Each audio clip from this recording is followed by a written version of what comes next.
Bonsoir et très heureux de vous accueillir dans cette émission du dimanche 26 mars où nous abordons un sujet essentiel dans la promotion et la valorisation des produits agricoles locaux. Pour nous accompagner sur cette émission, nous recevons pour vous Dr Franck Rongbete, maître des conférences des universités du CAMES, enseignant-chercheur à l'université de Parakou et directeur du laboratoire des sciences alimentaires. Bonsoir, Dr Rongbete, et merci d'avoir accepté notre invitation.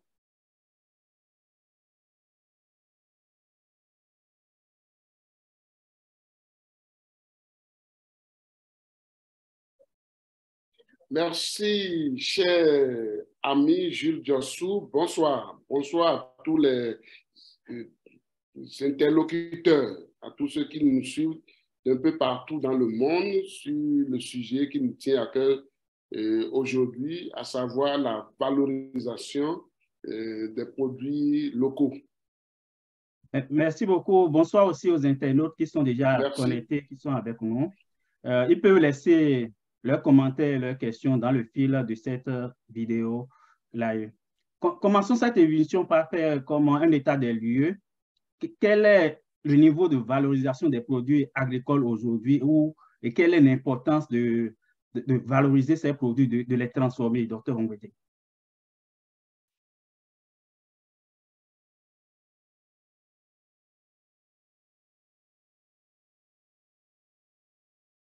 Alors, il faut dire que les produits agricoles valorisés ou transformés au Bénin ou en Afrique généralement n'occupent pas une place importante vu l'affluence des denrées ou produits manufacturés qui sont importés et déversés sur nos marchés.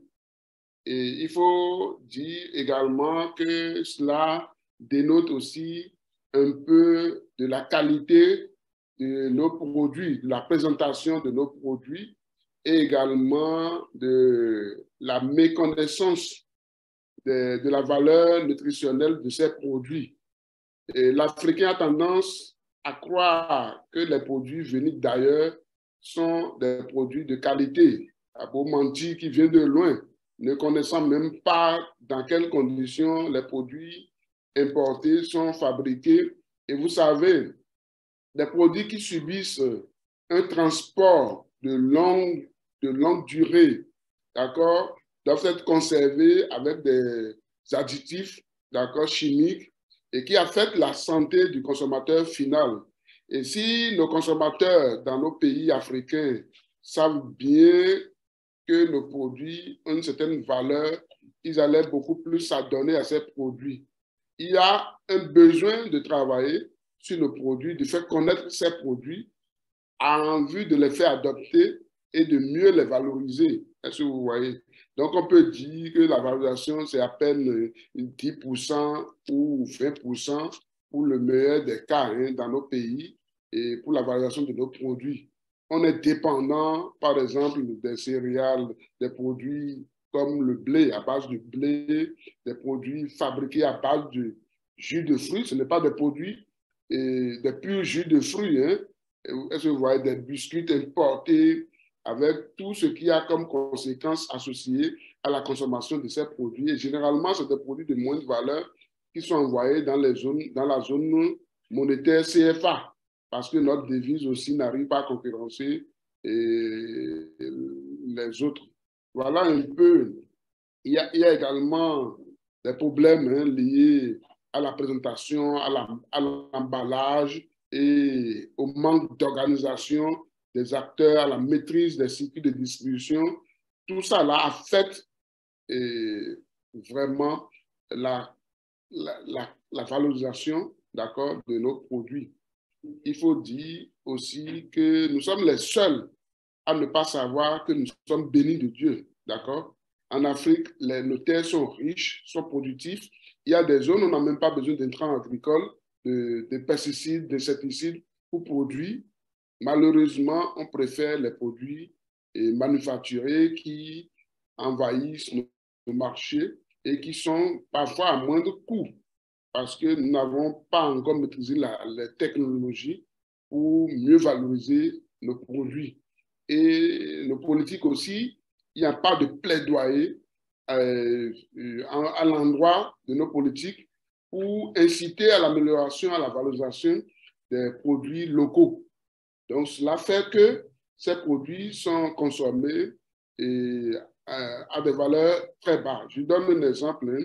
On produit par exemple du cacao en Afrique de l'Ouest, mais ces produits sont vendus à l'état brut, à l'état de nature, juste après la récolte. Ça va en Occident, c'est transformé sous forme de chocolat et ça nous revient beaucoup plus cher. Le cacao, 400 francs ou 300 francs le kilo, mais ce même produit transformé va revenir à près de 5 000, 10 000 francs CFA.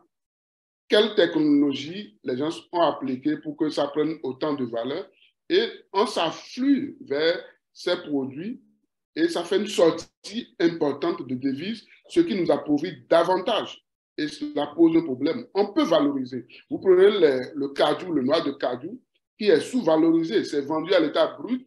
Les producteurs agricoles sont grugés. On fixe le prix d'achat de ces produits. Le produit est exporté. Ça revient juste grillé et emballé. Et ça prend de la valeur. Ce n'est pas apporté des revenus des ménages et de nos contrées. Et cela fait que nous n'arrivons pas à capitaliser, à valoriser et davantage le produit au plan local.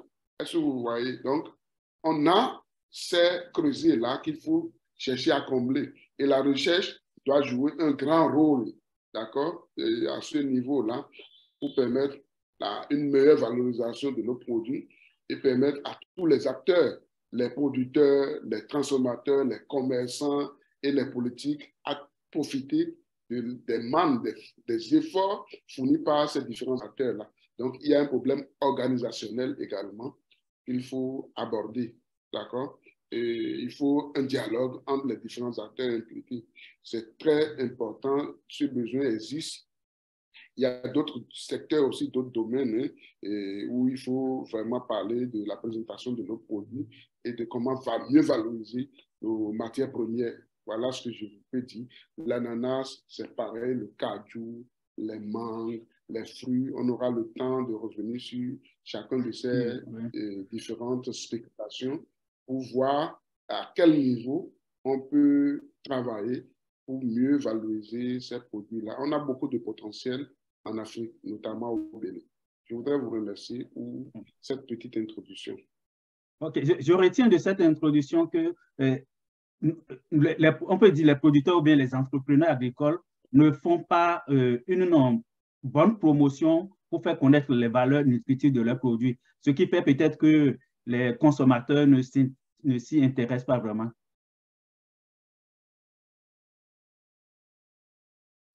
C'est un bon résumé. Et la valeur nutritionnelle de ces produits est méconnue, d'abord. Et un produit, c'est un savoir-faire, c'est une histoire, c'est des valeurs, c'est peut-être un produit d'appellation d'origine. Tous ces éléments doivent apporter une plus-value à ces produits-là. Et également, quand le consommateur ne sait pas que si je prends tel produit, voilà les valeurs nutritionnelles et ce que ça peut faire pour la couverture de mes besoins nutritionnels. Si le consommateur ne sait pas, il ne sait quel prix accorder en achetant ce produit-là. Et par conséquent, le produit est sous-estimé et peu valorisé. Donc, c'est bien résumé. Je reviens sur deux exemples que vous avez donnés tantôt. Vous avez parlé du cas du cacao et vous avez parlé des noix de cajou aussi. Dans les deux cas, est-ce qu'on va parler de déficit de niveau d'industrialisation de nos pays qui font que tous ces produits sont vendus à l'état brut aux étrangers? Oui, c'est un déficit. Vous savez, le problème, on n'a pas une politique de développement du secteur secondaire, de l'industrie. Et c'est pareil pour pour le secteur primaire, hein, pour l'agriculture aussi. On n'accompagne pas les producteurs, on n'accompagne pas les transformateurs, les micros, petites et moyennes entreprises agroalimentaires. Et il n'y a pas de start-up, il n'y a pas des unités de production au niveau de nos universités, au niveau de nos laboratoires. On ne finance pas la recherche pour travailler à valoriser. Vous savez, il y a des contraintes, d'accord, et au niveau de certaines technologies, des difficultés. Par exemple, si nous prenons les noix de cajou, pour concasser, sans casser la noix à l'intérieur, par exemple, quel est le degré de torréfaction et quel est le degré de la teneur en humidité et comment conditionner sous vide, par exemple, pour l'exporter, pour le mettre sur le marché et comment le conserver, identifier la durée de conservation de ces produits. Il faut tout un programme pour apprécier, pour travailler constamment à améliorer la qualité de nos produits. Et s'il n'y a pas ce travail-là, on ne pourra pas vendre ces produits à prix juste. Et l'autre problème aussi, je ne l'avais pas souligné, c'est le problème de manque d'emballage et d'étiquettes de qualité pour la visibilité et la présentation de nos produits. Ça fait que nos produits, bien que ces produits ont de bonnes valeurs nutritionnelles, ne sont pas achetés, ne sont pas vendus à leur juste prix. C'est pourquoi je disais tantôt que les producteurs agricoles sont à la limite grugés. C'est eux qui produisent, mais c'est l'acheteur qui vient fixer le prix d'achat. Vous voyez un peu? Et c'est à la fin de la production. Ça ne donne pas de choix, ça n'encourage pas. Est-ce que vous voyez? Il y a également la sélection variétale. Il y a tout cela qu'il faut impliquer. Il doit y avoir un travail de recherche de l'amont à l'aval. Voilà. Vous avez dit aussi tantôt que les consommateurs ont tendance à préférer les produits venus d'ailleurs, les produits importés, que nos produits locaux. Qui doit faire la sensibilisation pour que leur regard soit porté désormais sur nos produits locaux? D'abord, je dois dire que là, c'est un problème organisationnel, comme je l'ai dit. Vous savez, nous avons des associations de consommateurs. Normalement, c'est les consommateurs eux-mêmes qui doivent s'associer et défendre leurs intérêts. Malheureusement, en Afrique, les consommateurs, notamment au Bénin, pour ce que je connais très bien, lorsqu'ils se constituent, ils s'intéressent beaucoup plus aux produits importés. Et ce qu'ils recherchent au niveau de ces produits, c'est les produits frélatés ou bien les produits périmés, etc. C'est seulement ça qui fait le credo de tout le temps. Et s'intéressant à ces produits, ils ne font pas une demande. Normalement, les consommateurs devaient faire un répertoire des produits locaux, d'accord, et faire exprimer clairement leurs demandes et leurs exigences en termes de qualité. En termes de qualité, et les producteurs et les transformateurs doivent tenir compte des exigences en termes de qualité de ces consommateurs ou associations de consommateurs. Il doit y avoir un dialogue entre les consommateurs, les producteurs, les transformateurs, d'accord, les micro ou petites et moyennes entreprises agroalimentaires, pour prendre en compte les exigences qualitatives en termes de qualité de ces consommateurs-là. Si la demande est exprimée et si on ne se retourne pas vers les producteurs et les transformateurs, là, on passe à côté.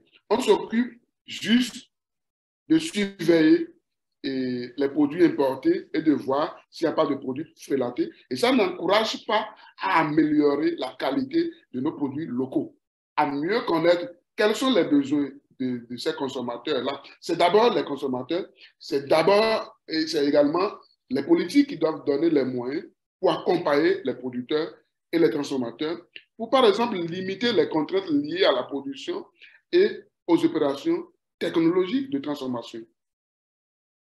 Est-ce que vous voyez? Parfaitement, oui. Donc, vous rencontrez au quotidien dans votre dans votre travail, aussi, je vais parler du plan académique comme professionnel.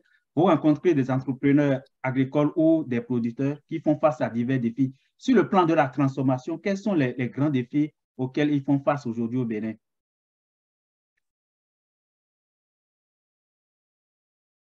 Bon, le principal défi, c'est l'adoption de technologies améliorées, hein, capables d'atténuer, par exemple, la pénibilité de certaines opérations. Si je prends, par exemple, notre gari, parlons du manioc. Et dans le procédé de transformation du manioc, par exemple, il y a l'épluchage qui est très contraignant pour c'est une activité manuelle, est-ce que vous voyez, qui nécessite beaucoup de main-d'œuvre et de temps. Or, le manioc, pour transformer en grande quantité, le manioc, il faut le transformer dans la même journée, au cours de la même journée, parce que c'est une matière très hautement périssable. Si vous traînez sur cette opération-là et vous récoltez le manioc, les racines de manioc, et ça fait plus d'une journée, ça affecte la qualité du produit fini, de votre gari ou des produits dérivés intermédiaires. Et par conséquent, ça n'améliore pas la valeur du produit et vous aurez un produit de mauvaise qualité. Et il y a une diversité de production, il y a différents acteurs qui produisent et la qualité varie d'une productrice à une autre et d'une technologie à une autre. À la fin, vous avez des garis très acides ou à des granulométries très différentes, à des teneurs en eau très différentes, à des taux d'impureté très différents. Vous allez sur le marché, vous ne pouvez pas, par exemple, si vous êtes un commerçant, vous ne pouvez pas acheter du gari et l'emballer ensemble.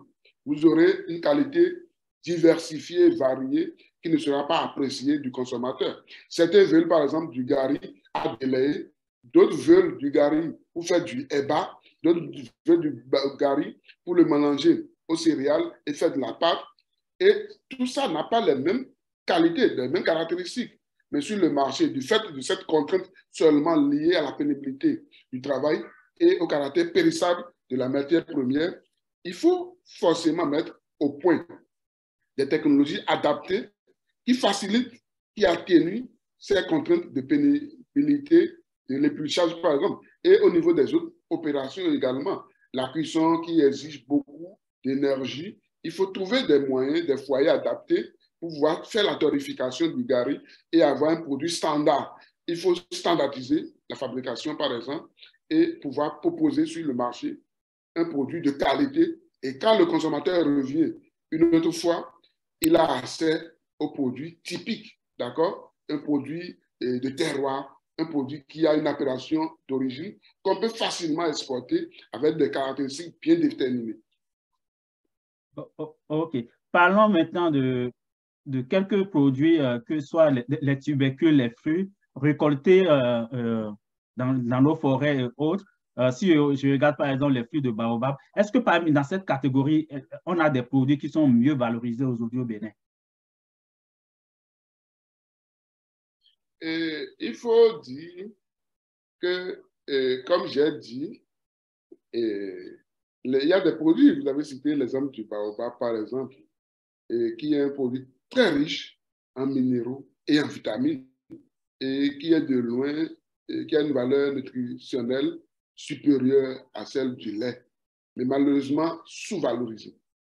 On peut l'utiliser pour, par exemple, renforcer l'alimentation des enfants, les farines de sevrage pour les enfants. On n'a plus besoin d'importer certaines farines, on peut limiter l'importation des farines de sevrage, associer, par exemple, le baobab aux céréales locales, d'accord, produits sans intrants chimiques, et pour faire des formulations de farine, par exemple, et le mettre sur le marché. Malheureusement, cette technologie n'est pas partagée parce que la transformation de ces produits-là est restée artisanale, est-ce que vous voyez?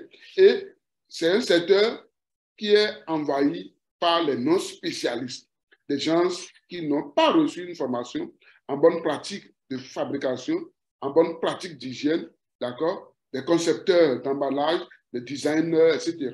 Il faut associer tous ces acteurs-là pour parler de valorisation. Si nous prenons par exemple le pain de singe, les fruits de baobab, par exemple, ça peut être valorisé. On peut avoir des poudres et des sacs de 1 kg, de 5 kg, de 10 kg, de 20 kg, et voir toutes les technologies, les transformations possibles. Et on peut l'introduire dans du biscuit, on peut l'introduire dans les farines de sevrage, dans les farines de récupération, d'accord? Et pour les convalescents, les malades, parce que ça contient beaucoup de minéraux, comme j'ai dit, du calcium, du magnésium, du fer, du zinc, du manganèse et des vitamines.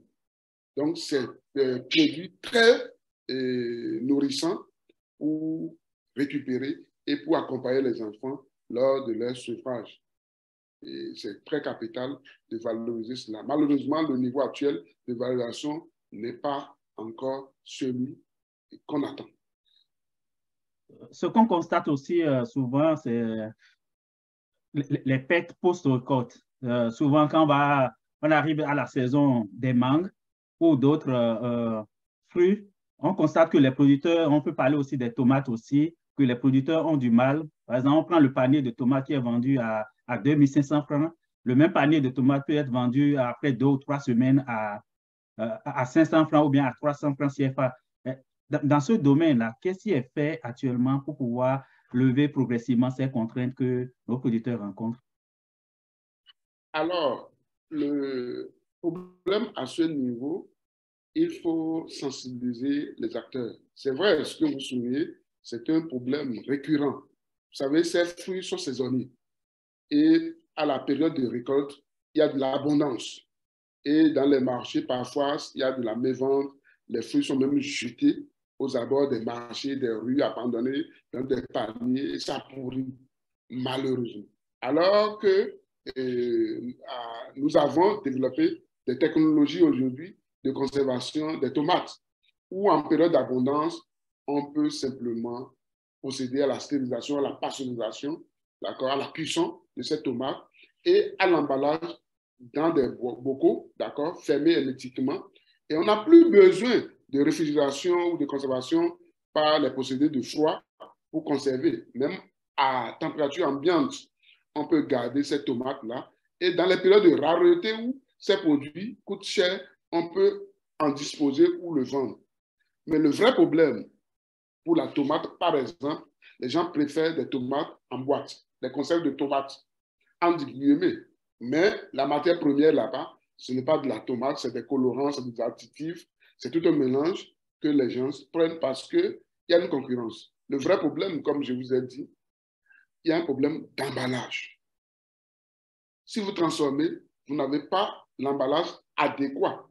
Vous n'avez pas un marché d'emballage à un prix raisonnable pour permettre aux transformateurs, aux producteurs d'être concurrents sur le marché. Donc, ça pose ce problème. Mais au niveau des foyers, on peut facilement, d'accord, transformer ces tomates-là et les conserver. C'est de même pour la mangue. La fois dernière, j'étais allé dans une surface, un supermarché, acheter de jus de fruits. J'ai trouvé du jus à base de mangue qui a été vendu le litre à 4000 francs CFA. Jus à base de mangue, ça veut dire quoi? Ce n'est pas jus, pur jus de mangue. On a fait l'extraction du jus de mangue, on a suffisamment dilué, on a mis des additifs, tout ça là, juste des arômes pour simuler le goût de mangue. Il y a quelques extraits et le litre est vendu à 4000. Alors que pour fabriquer du pur jus de mangue, on n'a même pas besoin de mangue pour 100 francs ou 200 francs pour fabriquer un litre de pur jus de mangue. Et vous voyez ce qu'on paie. Juste parce que l'emballage, le design des produits manufacturés importés d'ailleurs d'Europe ou d'Asie, c'est beaucoup plus présentable que nos produits. Un transformateur, un agrotransformateur au niveau local ou régional, par exemple, va le fabriquer, va utiliser des emballages de récupération mal nettoyés, mal faits, et il ne pourra pas dire que c'est son produit parce que ça va ressembler au produit initial, c'est-à-dire qui était contenu dans cet emballage. Et il ne pourra pas faire de la grande distribution. Et il y a le problème de cycle de distribution aussi qui n'est pas maîtrisé. Comment récupérer les emballages une fois vendus, c'est tout un problème. Donc, il y a une contrainte de nettoyage, une contrainte de disponibilité d'emballage. Sinon, la technologie pour fabriquer et conserver ces jus, elle n'est pas compliquée. Et dans les universités, il y a plusieurs formulations qui ont été développées, mais qui sont malheureusement dans les tiroirs. Il n'y a pas une forte vulgarisation. On fait des publications, mais combien on nous exige, par exemple, de faire des publications en anglais? Combien s'intéressent ou lisent chez nous l'anglais? Mais quand les gens à l'extérieur trouvent cette technologie développée dans nos universités, ils préfèrent acheter la matière première brute et le transformer chez eux et nous rapporter ça beaucoup plus cher. C'est pareil pour l'ananas. Est-ce que vous voyez? On a beaucoup développé des technologies de transformation qui existent, mais confrontées au problème d'emballage, d'étiquetage et de design, de présentation du produit, ça fait que le produit revient beaucoup plus cher, même si on le fabrique au champ, localement, ça revient plus cher, c'est concurrencé par les produits importés et manufacturés. Et il faut travailler aussi à faire connaître la valeur nutritionnelle de nos produits, à sensibiliser davantage au travers des médias locaux, etc., et dans nos langues locales, permettre aux gens de connaître, de savoir qu'ils ont des produits bio, des produits de grande valeur nutritionnelle qui permettra de couvrir leurs besoins. Il n'y a rien à comparer, par exemple, entre les jus de mangue, les jus de pommes, de cajou, les jus ou purées de papaye, de mangue, etc., aux sodas qui envahissent nos marchés. Et vous savez que lors des cérémonies, des fêtes, des funérailles et autres, le Béninois est friand de ces sodas et autres qui ont une mauvaise presse et qui sont, auxquels on peut associer plusieurs maladies, les maladies cardiovasculaires, le diabète, etc., alors que les jus de fruits fabriqués localement n'affectent pas la santé des consommateurs. Et cette sensibilisation, on a besoin de la faire à l'endroit des consommateurs pour qu'ils comparent les valeurs nutritionnelles et voient les avantages qu'offrent les produits locaux et se donnent également, nous accompagnent pour la valorisation, une meilleure valorisation de nos produits locaux. Cela me paraît très important et capital. On trouve quand même sur le marché béninois plusieurs, vous parlez tantôt des jus, du jus d'ananas par exemple, on trouve plusieurs entrepreneurs locaux qui font ces jus-là. Est-ce que nos consommateurs ne sont pas réticents du fait qu'ils ne peuvent pas s'assurer de l'hygiène ou des conditions de fabrication de ces produits? Tout à fait. Vous savez, quand ce n'est pas des transformateurs agréés qui ont un dispositif certifié et qui respectent les bonnes pratiques d'hygiène, de fabrication et qui ont des emballages bien adaptés, d'accord, et une bonne présentation du produit, ça ne donne pas confiance. Vous savez, et les consommateurs, notamment, qui ont plus de moyens, les consommateurs qui vivent dans les milieux urbains, font une comparaison, d'accord? Ils comparent les produits locaux, les emballages des produits locaux à ceux des produits importés. Et là, ils font facilement le choix. Il y a ce problème de confiance aussi. Quand vous allez acheter un jus de fruits sur le marché, fabriqué localement, d'accord? Et que vous avez des problèmes d'infection, de digestion, etc., vous n'avez plus le courage de retourner vers ce produit pour les acheter. Il y a ce problème de confiance-là et d'assurance qualité que les consommateurs n'ont pas, ce qui baisse leur entrain vers pour choisir ces produits-là. Il y a un travail à faire. Il faut vraiment identifier ceux qui sont capables d'offrir des produits de qualité et travailler sur cette qualité, les accompagner, d'accord, pour qu'on puisse obtenir vraiment la qualité avec les organisations des producteurs, les transformateurs, les commerçants et autres. Il faut vraiment un dialogue pour mobiliser également les moyens. Il y a aussi l'accessibilité aux microfinances ou au financement pour améliorer aussi les conditions de transformation, de travail de ces acteurs-là. Donc, il y a ce besoin-là aussi pour faire confiance aux consommateurs. Il y a ce problème de confiance, ce problème de qualité également, que vous avez évoqué. Je pense que c'est assez pertinent et la recherche doit aussi s'y atteler. Mais qui dit recherche, dit moyens, dit financement, etc. C'est le parent pauvre dans nos laboratoires, dans nos universités. Vous êtes obligé de faire des appels de fonds à l'international et le bailleur qui veut vous financer, il a ses objectifs et ses intérêts. Et le politique, et au niveau de l'Afrique, n'a pas suffisamment à beaucoup de problèmes et ne s'intéresse pas forcément à ce qui est important pour la population ou carrément n'affecte pas de ressources pour qu'on travaille à la valorisation de nos produits. Or, cette valorisation va permettre la création de la richesse, la création de l'emploi et empêcher les jeunes à se donner à certaines activités qui sont décriées aujourd'hui, sont traquées par-ci et par-là.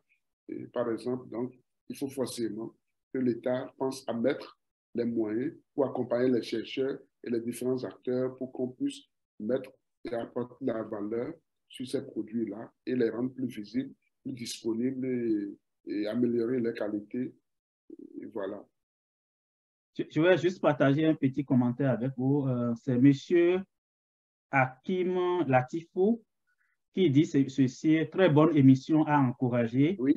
Félicitations pour cette brillante prestation du docteur Franck Ongwete. Donc, c'est un internaute qui a laissé un petit commentaire, donc je partage avec vous rapidement. Donc, on va continuer cette émission. Par rapport à votre vécu, est-ce qu'aujourd'hui au Bénin, on a des produits qui sont oubliés dans l'angle mort, que vous pensez que ces produits, on devait leur donner plus de la valeur?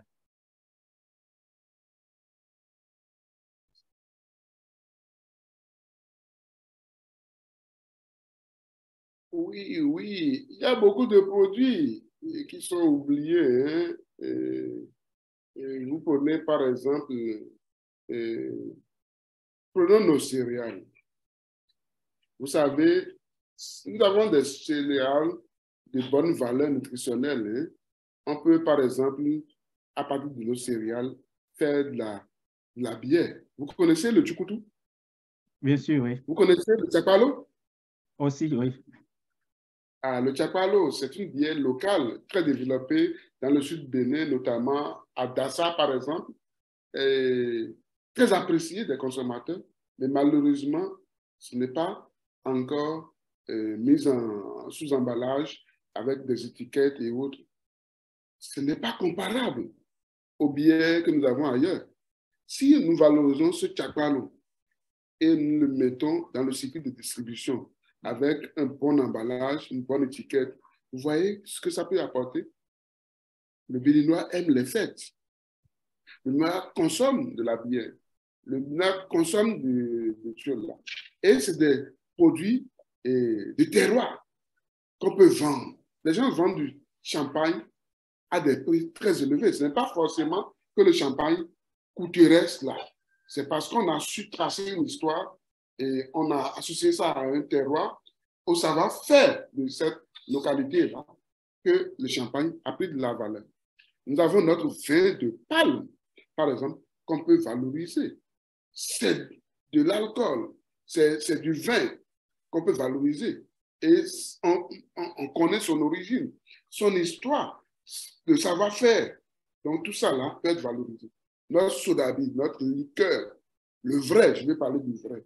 On n'a pas suffisamment valorisé ces produits-là. Les pommes de cajou, on vend les noix de cajou, mais les pommes de cajou, on peut en tirer un jus très apprécié, d'accord, et qui sera sollicité et demandé. Autant de produits qu'on peut valoriser. On peut faire du couscous avec du maïs, du sorgho, du mil, etc.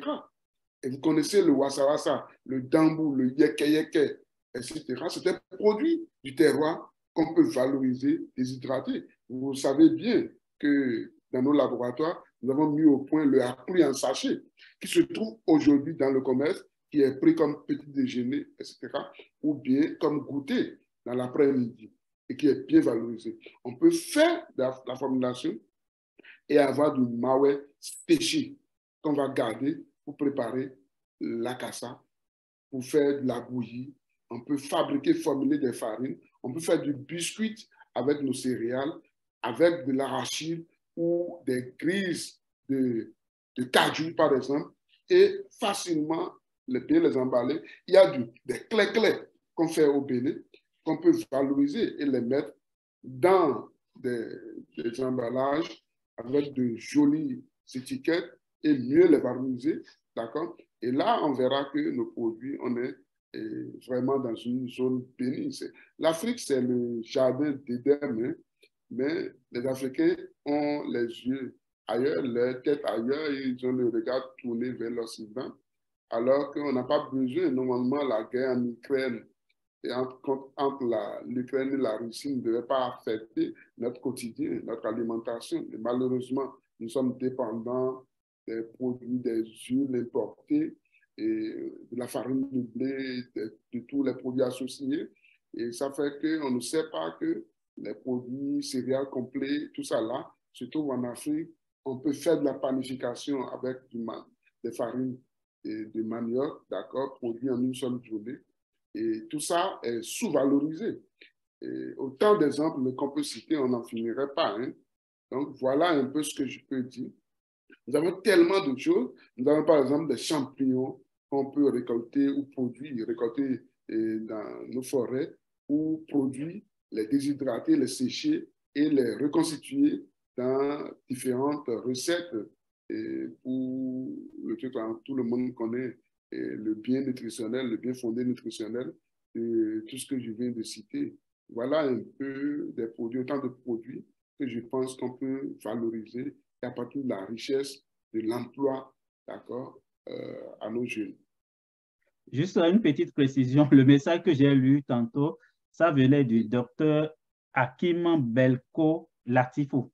Donc, je n'avais pas donné toute précision, oui. Donc, revenons sur ce plateau. Il y a quelques années au Bénin, on avait une entreprise qui fabriquait, par exemple, de la farine de maïs prête à être utilisée. Mais après quelques années, cette entreprise a fermé. Est-ce que nous avons un problème culturel au Bénin par rapport à l'utilisation des produits, je vais dire fini, où le consommateur préfère amener son maïs au moulin d'abord avant de passer à la cuisine? Je pense que l'usine là, le problème auquel ils sont confrontés, ils n'ont pas fait une étude de consommation, une analyse, une enquête de consommation et pour savoir quelles sont les exigences des consommateurs. C'est vrai aussi que le consommateur africain ou béninois est têtu, hein, quand il sait que le produit est fabriqué localement, on n'est pas encouragé. Hein. Mais cette farine, le problème auquel la farine a été confrontée, c'est d'abord, ils ont enlevé les fibres. Et en voulant enlever les fibres, et ça affecte un peu la qualité organoleptique recherchée par le consommateur. Le consommateur prépare la pâte, ce n'est ni la pâte ni la cassa, c'est intermédiaire. Il n'est pas habitué à ce goût-là, à cette qualité de pâte. Ça fait qu'il n'adhère pas. Donc, il faudrait que cette usine associe les chercheurs pour faire des études préalables, pour savoir quelles sont les exigences en termes de qualité et voir le profil sensoriel comparé avec les recettes traditionnelles pour avoir une farine et à la préparation, à la cuisson, qui va donner des qualités proches de notre pâte ou de ce que le consommateur attend.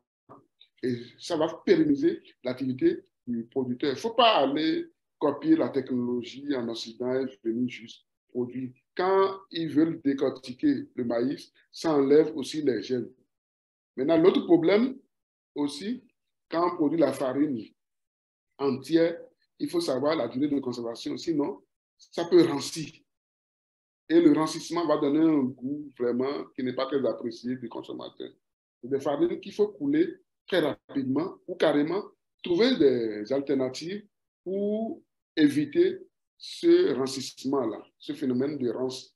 Et ça, c'est toujours en associant les chercheurs qui doivent travailler à cela. Donc, voilà un peu les difficultés auxquelles cette société ou industrie s'est confrontée.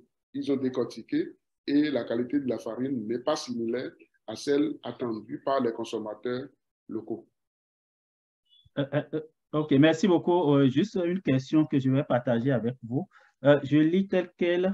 On dit, que pensez-vous de l'usage du bromate? C'est dans j'ai lu dans la planification ici, je ne sais pas si c'est le bon mot, ou c'est ça vient du docteur Hakim Belko Latifo. Oui. Le bromate de potassium. Oui, C'est sûrement, ça, il hein? parle. Oui, sûrement, oui. OK, le bromate de potassium, c'est un produit qui est utilisé malheureusement en panification, qui n'est pas propre à la consommation. Et ça affecte l'organisme, ça crée du cancer au consommateur. Mais c'est un améliorant. Ça permet, par exemple, au boulanger de faire gonfler le poids, le volume du pain et de tromper la vigilance du consommateur, d'avoir un pain qui apparemment ressemble à quelque chose d'intéressant, mais cette substance est hautement cancérigène. Malheureusement, il n'y a pas d'éthique et de contrôle au niveau de nos boulangers. Et même pour les pains, avant, quand vous prenez les pains, dits pains sucrés ou pains de Lomé, etc., et ce pain moisit au bout de 3 jours, 4 jours, 5 jours. Mais aujourd'hui, il n'y a plus de moisissure. Le pain peut rester un mois sans moisir parce qu'on a mis des antibiotiques. Or, on sait que la consommation excessive d'antibiotiques crée de la résistance et après, vous développez des maladies. Vous ne pouvez pas être soigné, c'est la mort qui vous guette. Donc, on doit faire attention, il doit y avoir des codes de contrôle, donner les moyens pour que la recherche s'associe au code de contrôle, pour faire des prélèvements réguliers dans nos boulangeries et contrôler les intrants qui entrent dans la fabrication du pain. Sinon, c'est la mort assurée aux consommateurs. On va payer un lourd tribut après consommation du pain. Heureusement que moi, je ne consomme pas trop de pain. Je préfère m'adonner aux produits locaux, à leur valorisation et à leur consommation. On vient de parler du pain. Ça fait des années qu'on parle avec surtout la guerre en Ukraine où on sait qu'on a des quantités de blé qui quittent l'Ukraine. On parlait depuis quelques années au Bénin déjà de remplacer progressivement la farine de blé par soit la farine de manioc ou la farine de patate douce. Où est-ce qu'on en est par rapport à cette problématique au Bénin?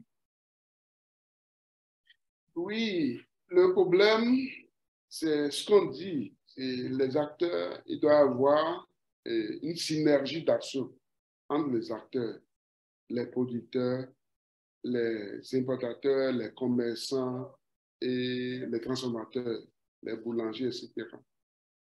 Et nous, dans notre laboratoire, nous avons fait des travaux où on a substitué à hauteur de 20 à 25%, d'accord, la farine de blé par la farine de manioc.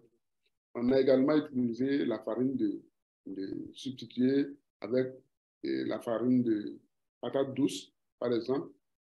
Et ça a donné des résultats très concluants.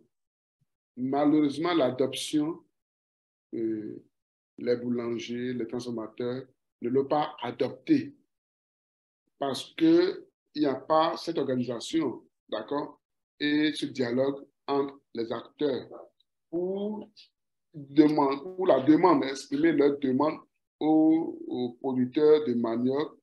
Quelle qualité de manioc? Parce que le manioc, il faut le récolter jeune, entre 10 et 14 mois d'âge, et il faut des variétés qui ne sont pas toxiques, d'accord? Et il faut les transformer le même jour.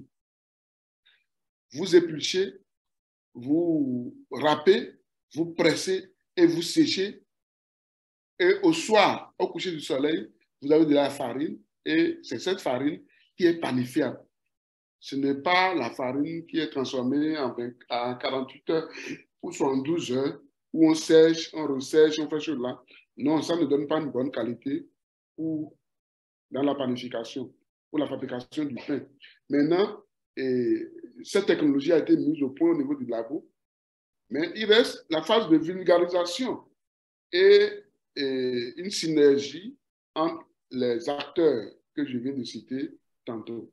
Voilà un peu le problème qui se pose. Sinon, la technologie de substitution de la farine de blé par celle de manioc ou de patates douces a été déjà développée et les résultats sont dans nos labos. Il y a des publications qui ont été faites, mais voilà, ce n'est pas encore adopté.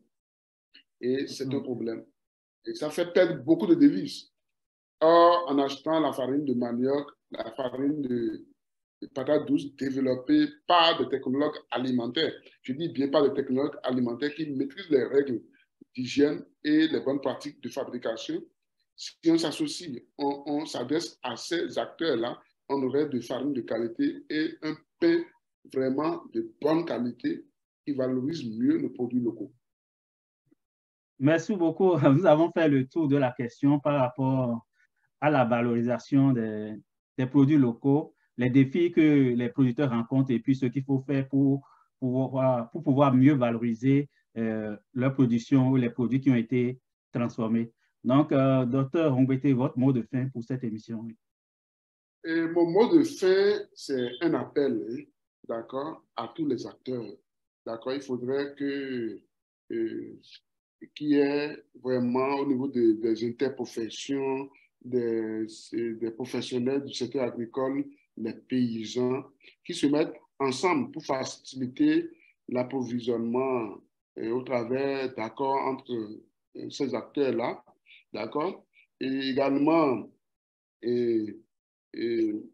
travailler à une bonne valorisation, à une bonne transformation des produits locaux, d'accord, et constituer vraiment un creuset, d'accord, pour le plaidoyer en direction des politiques qui doivent accompagner, appuyer les chercheurs et ces différents acteurs pour qu'on puisse travailler à une meilleure valorisation de nos produits. Et comme je l'ai dit, on a une diversité de produits locaux qu'on peut mieux valoriser et créer de la richesse et limiter les fortes sorties de devises parce que nous sommes déjà un pays pauvre, hein. Malheureusement pas pauvre, mais un pays qui dort sur ses lauriers et qui ne sait pas qu'il a de la richesse à valoriser. Donc, j'interpelle tous les acteurs, qu'on s'associe, les consommateurs et tout le monde, et qu'on travaille à une meilleure valorisation des produits. Et je félicite également Pays Africa, j'espère que je prononce bien la chaîne et toutes ces émissions, que cette chaîne-là produit de temps en temps. Ça permet aux internautes, à ceux qui nous suivent, de s'y intéresser et de parler évidemment de nous, de nos produits, de nos savoir-faire, d'accord, et de comment valoriser ces savoir-faire endogènes pour apporter de la richesse, de l'emploi et tout. Et cher Jules Jossou, c'est un moment de plaisir, d'accord, que je viens de partager, cette occasion que tu nous donnes. J'espère qu'on aura d'autres occasions pour échanger et partager sur ce que nous faisons pour accompagner le développement et la promotion de nos cultures-là. Vous savez, je disais que sans l'éducation, sans la santé et la sécurité, et nous n'existons pas. Il faudrait que nos dirigeants investissent beaucoup de moyens au niveau de ce secteur-là et également au niveau de l'information. Parce que vous avez beau développer des technologies, s'il n'y a pas une communication, une vulgarisation, un partage, les gens ne sauront pas ce que vous avez développé et qu'est-ce qui est important pour eux. Ils ne seront pas vraiment choisis. Donc, merci une fois pour ce partage-là. Je remercie tous ceux qui sont à l'écoute ou qui vont suivre cette émission en différé. Et merci beaucoup. Merci beaucoup. Donc, je profite pour dire à tous ceux qui nous écoutent actuellement ou bien ceux qui vont suivre l'émission plus tard sur YouTube aussi, que nous sommes toujours ouverts à recevoir des professionnels, des universitaires pour nous partager ce qu'ils font. Et donc, n'hésitez pas à nous contacter si vous voulez partager votre champ de recherche, votre champ d'intervention, parce qu'il y a beaucoup de choses qui se font, mais qui ne sont pas toujours connues du grand public. Donc, la plateforme est là aussi pour pour accompagner, la plateforme est ouverte pour recevoir tous ceux qui sont disponibles à venir partager leurs travaux, ce qu'ils font pour contribuer à un mieux-être dans nos pays, en Afrique en général ou au Bénin en particulier. Donc aujourd'hui, nous avons reçu pour vous Dr. Franck Rongbete, maître de conférence des universités du CAMES, enseignant-chercheur à l'université de Parakou et directeur du laboratoire des sciences alimentaires. Avec lui, nous avons parlé de la valorisation et la transformation des produits locaux. Donc, on se donne rendez-vous le dimanche prochain sur d'autres thématiques. Merci beaucoup et puis à tout moment.